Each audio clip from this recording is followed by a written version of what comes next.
Les recuerdo que en un momento más se volverá a abrir el registro de asistencia, que tendrá una duración de 15 minutos para que puedan hacer su registro. Después se cierra y se vuelve a abrir hasta la siguiente ponencia técnica.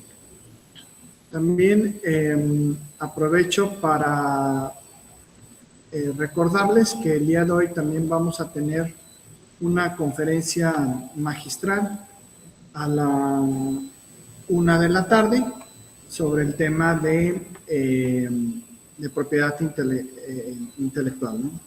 Por parte de nuestro ponente que viene de la Universidad Nacional de Propiedad Intelectual.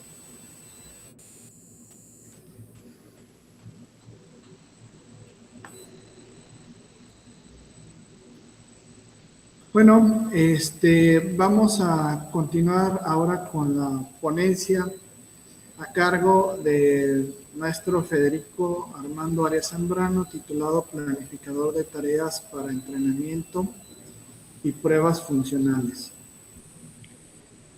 El maestro Federico Armando Arias Zambrano obtuvo en el 2005 el grado de maestro en Ciencias en Ingeniería Eléctrica dentro del Departamento de Control Automático del CINUSTAP, Unidad Guadalajara. En el 2003 obtuvo el grado de licenciado en Ingeniería Eléctrica por el Instituto Tecnológico de Tepic. También participa en la 10ª generación del programa avanzado en diseño y desarrollo de sistemas electrónicos PAP, acreditando los programas de diseño digital y programación de sistemas embebidos, además de tomar otros cursos relacionados con la programación y la industria electrónica. En el 2006 se incorporó como docente al Instituto Tecnológico Superior de Zapopan, hoy Instituto Tecnológico C. Mario Molina Pasquel y Enríquez, o Instituto Tecnológico Superior de Jalisco, donde ha realizado actividades de docencia, investigación y proyectos relacionados con el desarrollo de prototipos y protección de invenciones. Entre el 2015 y 2007 realizó 2 procesos de detección de invenciones que dieron como resultado 18 de las 24 solicitudes de invención del Instituto Tecnológico José María Molina Pasquel y Enríquez, ingresadas hasta el 2018. Ha mantenido su interés en los sistemas digitales y la importancia de la propiedad intelectual para el desarrollo tecnológico, la economía y el comercio. Bueno, pues le damos las gracias al maestro Federico por presentar este trabajo, junto con el maestro Alberto Hernández Ábalos. Y bueno, Federico, pues cede el control del micrófono para que puedas iniciar con tu ponencia. Muchas gracias por la presentación, Ted. Agradecerles al comité organizador y a todas las personas que hacen posible el simposio y el espacio para poder compartir precisamente estos trabajos que he venido realizando. De hecho, en buena medida, partiría un poco hacia el génesis.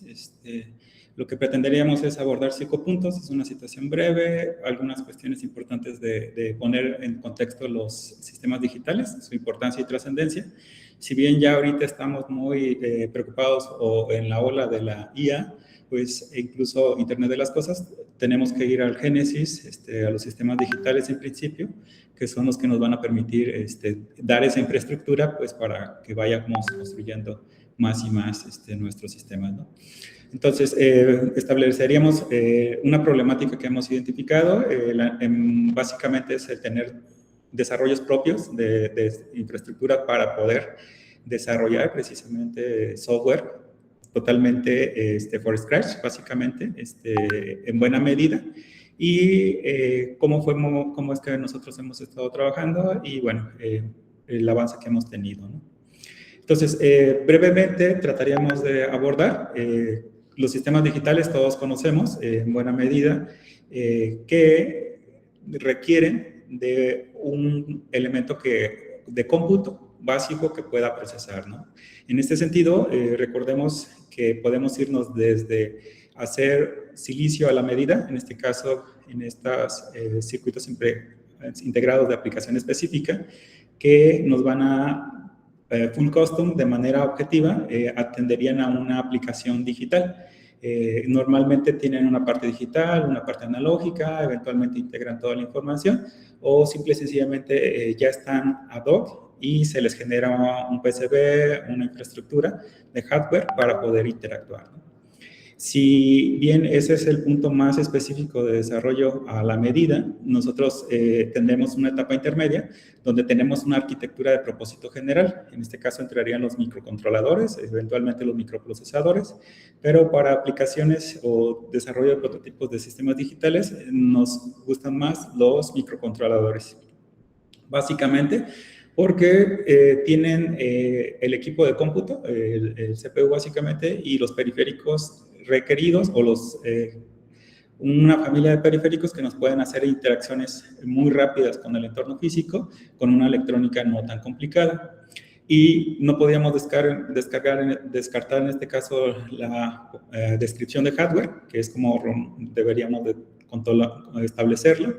En este caso, los FPGAs son estas estructuras configurables que tanto para o principalmente para sistemas digitales nosotros pudiéramos embeber lo que es una arquitectura de microprocesador y a la medida establecer los periféricos que pudiéramos tener. Entonces, son como que el punto de partida cuando yo quisiera establecer un sistema digital. Lo primero que necesito saber o definir es cuál es mi infraestructura.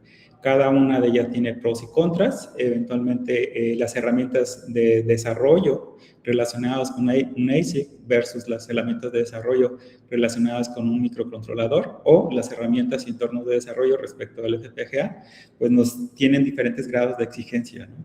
Entonces, en ese sentido, es importante situarnos. En este caso, nos estaremos centrando en lo que son los microprocesadores como base.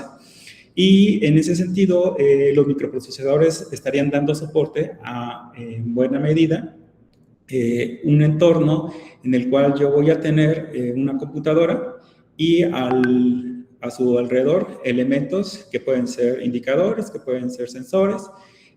Al final, para poder hacer interacciones, ya hoy en día, cuando empecé a estudiar esto, pues por sí mismo implementar una pila de USB o el protocolo TCP/IP no era tan sencillo, o el USB por sí mismo. Afortunadamente la evolución nos ha llevado desde la programación de microcontroladores, donde nos enfrentamos a controlar al 100% la arquitectura de nuestro microprocesador, a la complejidad de los dispositivos que se fueron desarrollando cada vez. Estos variantes nos dio también se acuñó este término y este contexto de los sistemas embebidos, sistemas de propósito específico que tenían una función y nuevamente como base pudiera ser un microprocesador, un FPGA o un ASIC, pero lo importante aquí es que tienen o no la posibilidad de hacer unas interconexiones, ¿no? Ya hacia unos años, quizás ahorita ya todos hayan tenido alguna experiencia con esto, en el Internet de las Cosas, yo tengo ya disponible un protocolo de comunicación, hoy en día el SP32, o el Internet básicamente es el estándar en el cual se están mandando y recibiendo la información. Y sí es muy importante que nosotros tengamos presentes que hay que reconocerlo, una de las herramientas de primer contacto en los entornos de desarrollo, cuando queremos trabajar con sistemas digitales, necesitamos en primera instancia lo que es el hardware y por otro lado un software de programación. Se hizo muy popular el proyecto de Arduino, es un elemento histórico bastante interesante que nos facilitó bastante el poder interactuar rápidamente con nuestro entorno de programación. En buena medida, la plataforma surgió en el contexto de open source. Aquellos que conozcan Processing, esta interfaz pues prácticamente la verán en el mismo sentido, pero lo interesante es que marca solamente dos funciones, una de setup y otra de loop. Esto es muy común en el entorno de un microprocesador en el cual yo no tengo un sistema operativo, no tengo herramientas de soporte. Básicamente son instrucciones que se le da al microprocesador, las guarda en su memoria y en ese sentido lo que hace, y por sentido común, se configura y después marca un ciclo infinito que siempre se va a estar ejecutando, porque si no existiera esta función loop, Básicamente, aquellos que hayan programado en C, tenemos un main y cuando termina la función main, se termina la ejecución del programa y en la computadora lo que sucede es que nuestro sistema operativo retoma o libera esa memoria, ¿no? En el caso del microprocesador, como no tiene ese apoyo, al menos en principio, requiere de esta función, ¿no?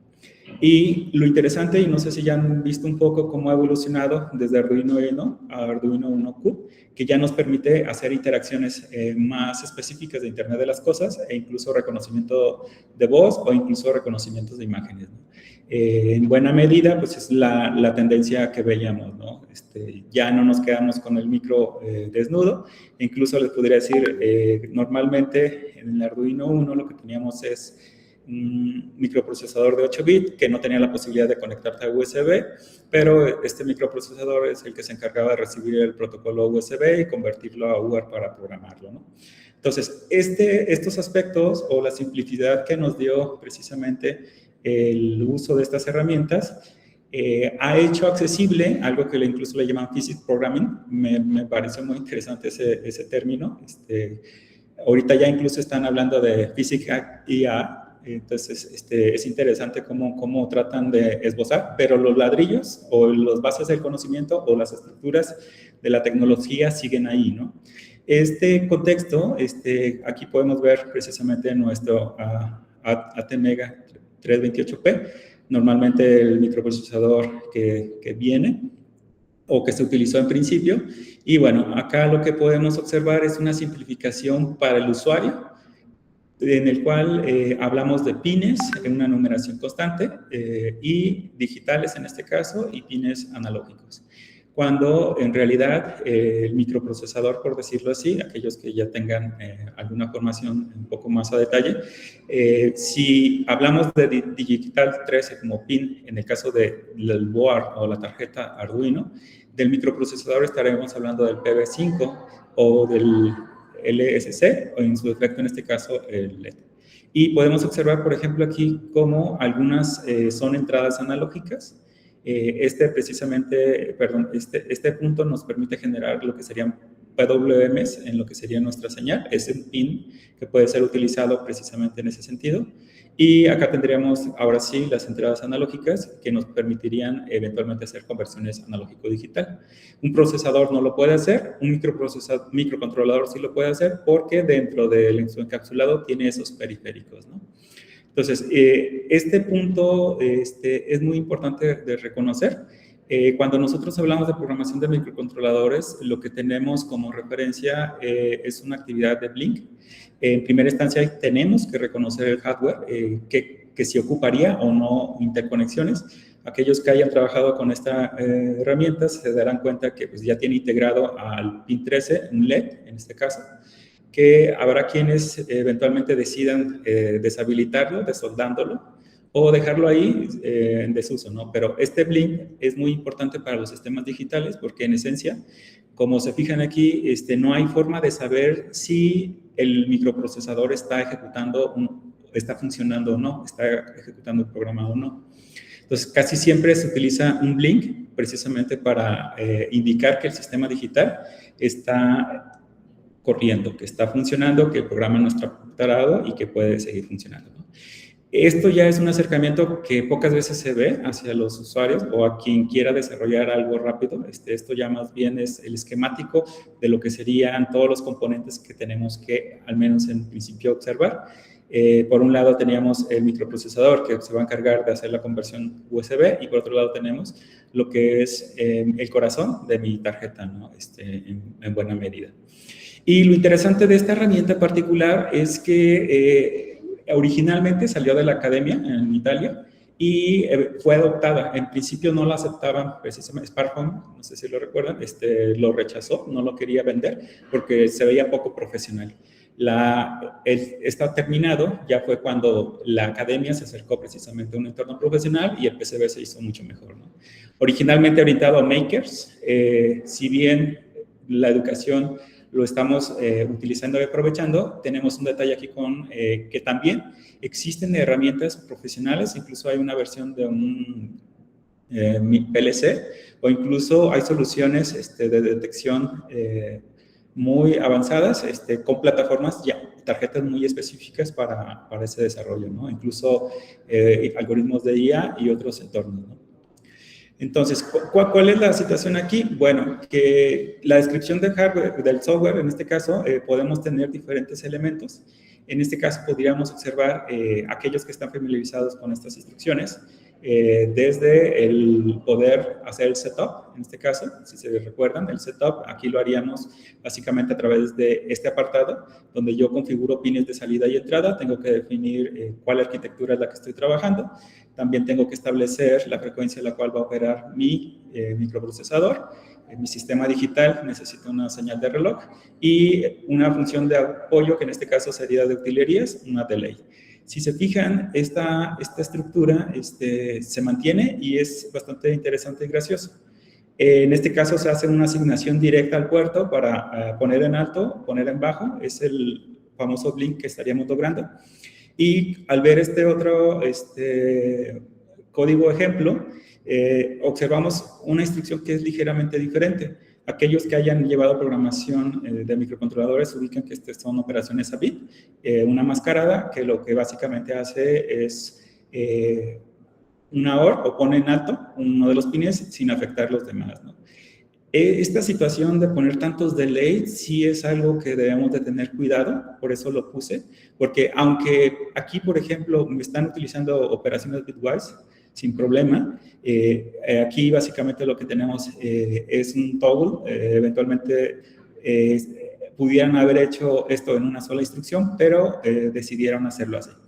Entonces, la cuestión aquí es que en la función Hola Mundo nos damos cuenta de una cierta falta de precaución. Digo, al final sí es importante que como primer acercamiento yo pueda hacer interacciones fáciles, pero al momento de programar necesitaría yo llevar buenas prácticas o establecer modelos más adecuados para poder hacer la programación. Incluso no sé si se fijan en este código, es el blink clásico de ejemplo que nos da, en el cual, en el sentido estricto, bueno, si va sobre el pin TRS, pues la tarjeta ya tiene aquí incorporado un LED y pues no necesitarías cablear ni el LED ni la resistencia, ¿no? Pero si va hacia otro pin, pues sí tendríamos que hacerlo, ¿no? Y si vemos el código ejemplo, aquí nos damos cuenta de algo bastante interesante. Seguimos del setup, tenemos el log, que básicamente hace las veces segregadas de lo que sería nuestro main. Y lo interesante es que nos va a permitir a poner en alto, poner en bajo, pero por sí mismo esto cuando queremos hacer un toggle, un cambio de valor de bit, dificulta un poco. Aquí la atención o el por qué surgió en buena medida este trabajo, porque se tienen, sí, herramientas muy accesibles que podemos utilizar de manera profesional, como mismo lo sugiere Arduino, pero lo podemos dejar también a nivel de hobby, ¿no? Entonces, sí es importante, en principio, recordarán, algo fundamental en los sistemas digitales programables, no tener más de un delay. O sea, al final, durante este periodo o lapso de tiempo, el microprocesador básicamente está ciego, sordo y mudo, por decirlo así. Está totalmente bloqueado, está a la espera, literal es como si estuviera esperando a que transcurra este tiempo y a partir de eso pudiera atender una señal de una lectura, una escritura. Entonces, durante ese lapso, en este caso tenemos 2 segundos seguidos en los cuales no se hace absolutamente nada, ¿no? Y si bien esa forma, y es extraño, no únicamente está reservada a Arduino, como que se ha ido propagando la forma de programarlo, igual aquí se define cuál arquitectura, cuál microprocesador, la velocidad y algunas configuraciones, cuál es el pin aquí en el mapa que se utiliza, se establece el LED que se va a poner en alto, el LED que se va a poner abajo. En el sentido estricto, digo, el código va a funcionar, va a hacer la acción, pero el estar poniendo tantos delay va a generar complicaciones al momento de tenerlo, ¿no? Y en esto justamente es lo que trataba de resaltar. En este caso sirve para aplicaciones pequeñas, para situaciones en las cuales yo quiera hacer una prueba de un sensor, quiera configurar algún dispositivo, quiera tal vez calibrar un sensor, pero ya cuando nosotros necesitamos realmente atender o generar una solución, aquellos que ya hayan hecho alguna interfaz o hayan intentado establecer un sistema de información, algo tan sencillo como lecturas, escrituras o ya un control, como en este caso, cuando yo quiero realizar aplicaciones reales o quiero garantizar, por ejemplo, un funcionamiento, digo, en algunas ocasiones lo hemos visto, incluso con productos comerciales. En Windows es muy común, si el sistema operativo está fallando, reinicias tu máquina, o sea, llevas tu sistema a un punto adecuado para que funcione, ¿no? El detalle de los sistemas embebidos, en buena medida, es que se basan en un microcontrolador y, al menos en principio, no utilizamos un sistema operativo como tal. Eventualmente pudiéramos utilizar un RTOS como una estructura más fácil de organizar la ejecución de las funciones, pero caeríamos en el punto de que necesito software para que me organicen las instrucciones, ¿no?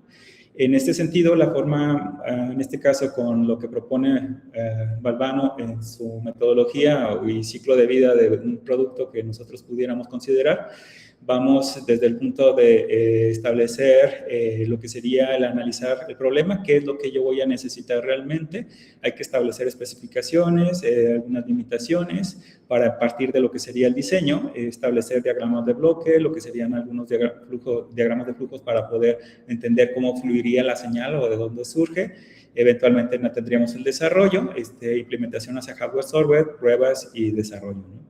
Entonces, si nosotros intentamos literalmente a partir de un mapeo de entradas y salidas querer organizar toda esta información, lo podríamos hacer con aplicaciones sencillas, pero eventualmente se generarían un problema para manejar esta información, ¿no? Nada más a manera de ejemplo, en un sistema de medición de posición, yo tengo una condición física, este elemento eventualmente me mandaría una señal de voltaje que va a ser requerida convertir a digital, porque normalmente muchos sensores son analógicos y eventualmente lo que tenemos que hacer es esta señal, convertirla a través de una DC, para que mi sistema pueda precisamente reportar o actualizar el valor en un display. Simple y sencillamente es eso, un instrumento de medición que me actualiza un valor de posición. Y en este sentido, aquí en este diagrama bloques, lo caeríamos a lo que sería nuestro grafo, donde tendríamos una función principal, que sería la que estaría coordinando lo que sería el ADC, el LCD, por ejemplo. Son como que los elementos físicos de donde sacaría la información y de donde estarían actualizándose. Y de manera natural nos surge un elemento importante, el TIC o el sistema precisamente de interrupciones que nos va a generar la base de tiempo del sistema, ¿no? Entonces, sí es necesario establecer una arquitectura de software, hay una ingeniería de software, hay la gestión de proyectos que tenemos que mantener. A manera de ejemplo, aquí debemos tener en cuenta, por ejemplo, el corazón de un sistema digital, que sería el TIC, el cómo nosotros eventualmente debemos de incorporarlo, dependiendo de la forma de programación. Si estamos partiendo de una programación modular, eventualmente basados en una programación por capas, entonces partiríamos del hardware a lo que es el middleware o ya la aplicación, ¿no? Esto nada más es esa manera de ejemplo de lo que serían los momentos. Yo establezco una función que me va a inicializar el timer para poder hacer la configuración a una base de tiempo. Yo voy a tener también una función auxiliar que me va a permitir eventualmente hacer las cuentas necesarias en función de la base de tiempo para determinar el lazo que estaríamos utilizando. Y acá, por ejemplo, estaríamos como base de reloj, 12 nanosegundos, acá 10 milisegundos, ¿no? La cuestión aquí importante es que si yo voy a optar por planificador de tareas, voy a dividir mi aplicación entre diferentes tareas y en lugar de que se estén ejecutando cada una de ellas, estarían, por decirlo así, en la ejecución. Eso es lo que se esperaría como en los procesos normales, pero al manejar la multitarea, yo tendría que compartir lo que sería un microprocesador, en diferentes momentos de tiempos. Entonces, en la implementación que se realizó, se basó en este principio, darle tiempo de ejecución a una primera tarea, darle tiempo de ejecución a una segunda tarea, darle tiempo de ejecución a la tercera tarea y regresar justamente en ese entorno, ¿no? Entonces, se emula en buena medida el comportamiento de que se ejecutan al mismo tiempo, pero a través de procesos, ¿no? Este es el principal documento en el cual nos basamos, si bien ya tiene algunos años.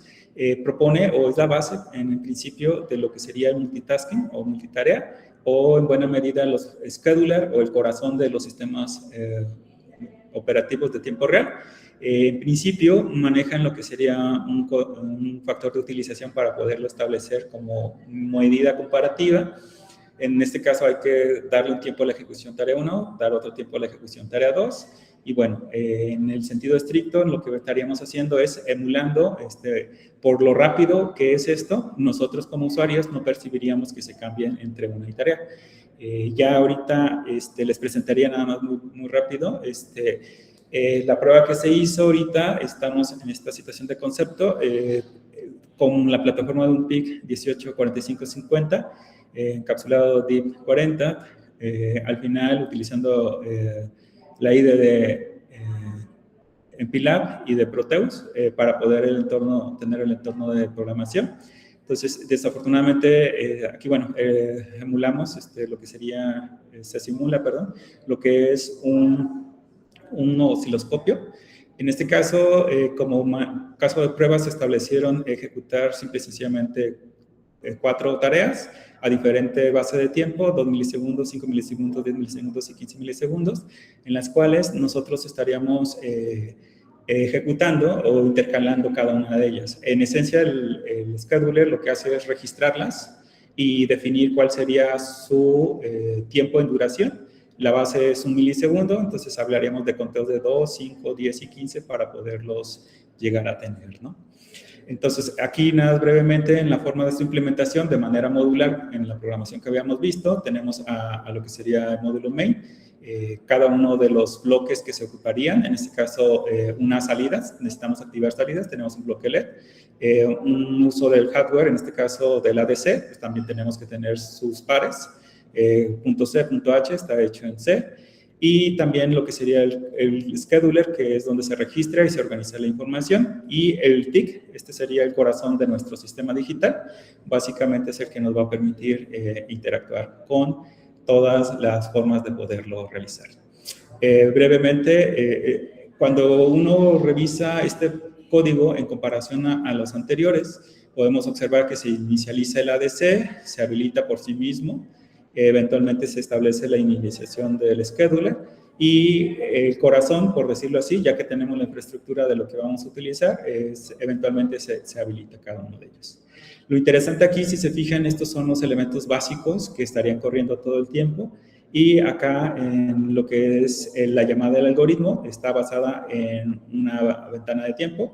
Si alguna de los tiempos se dio o es tiempo de que se ejecute, pues se iría. Para tratar de entender esta parte, esta señal que está en amarillo corresponde a lo que sería el blink.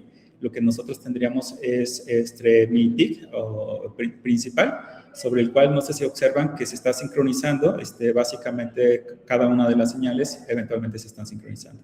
Y lo que tenemos en realidad ahorita en la estructura es un scheduler que es no preemptive, o sea, no es apropiativo, y la prioridad se induce, porque sí se puede observar que aquí hay una prioridad. Esta es la tarea de 2 milisegundos, esta es la tarea de 5 milisegundos, esta sería la de 10, que eventualmente podemos más o menos observar los tiempos en los cuales se da. Desafortunadamente,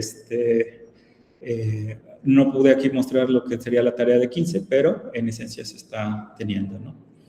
Entonces, ahorita lo que podemos tener es importancia. Yo resaltaría la importancia de si vamos a desarrollar algunas implementaciones de software y hardware, necesitamos conocerlo para poder sacar beneficio y ventajas y evitar precisamente problemas al momento de tener un comportamiento o que eventualmente se trabe o no funcione, ¿no? En buena medida, en la programación de los sistemas debemos de tener que, en lo posible, evitar los retrasos. Y recuerden que en un sistema digital, pues partamos de una base de tiempo en la cual se coordinaría toda su ejecución. Algunas aplicaciones no requieren de un sistema operativo, eso sí es un hecho, y es suficiente un programador de tareas o alguna de las técnicas, tal vez el poleo o una programación orientada a máquinas de estado también pudiera servir como otra arquitectura, implementando así un sistema de tiempo real, consumiendo o disminuyendo el consumo de recursos de hardware, ¿no? En este caso probamos la funcionalidad del planificador con una aplicación de 4 tareas, donde se está utilizando no únicamente el hardware, sino también, perdón, no únicamente entradas y salidas digitales, sino también los ADCs, ¿no? Pues de momento creo que estaríamos en tiempo, agradecerles su tiempo y pues estaría a la orden por cualquier duda, inquietud que pudieran tener, ¿no? Muy bien, muchas gracias, Federico. Pues si alguien quiere levantar su mano para hacer alguna pregunta o si la quiere escribir en el chat y yo procedería a leerla.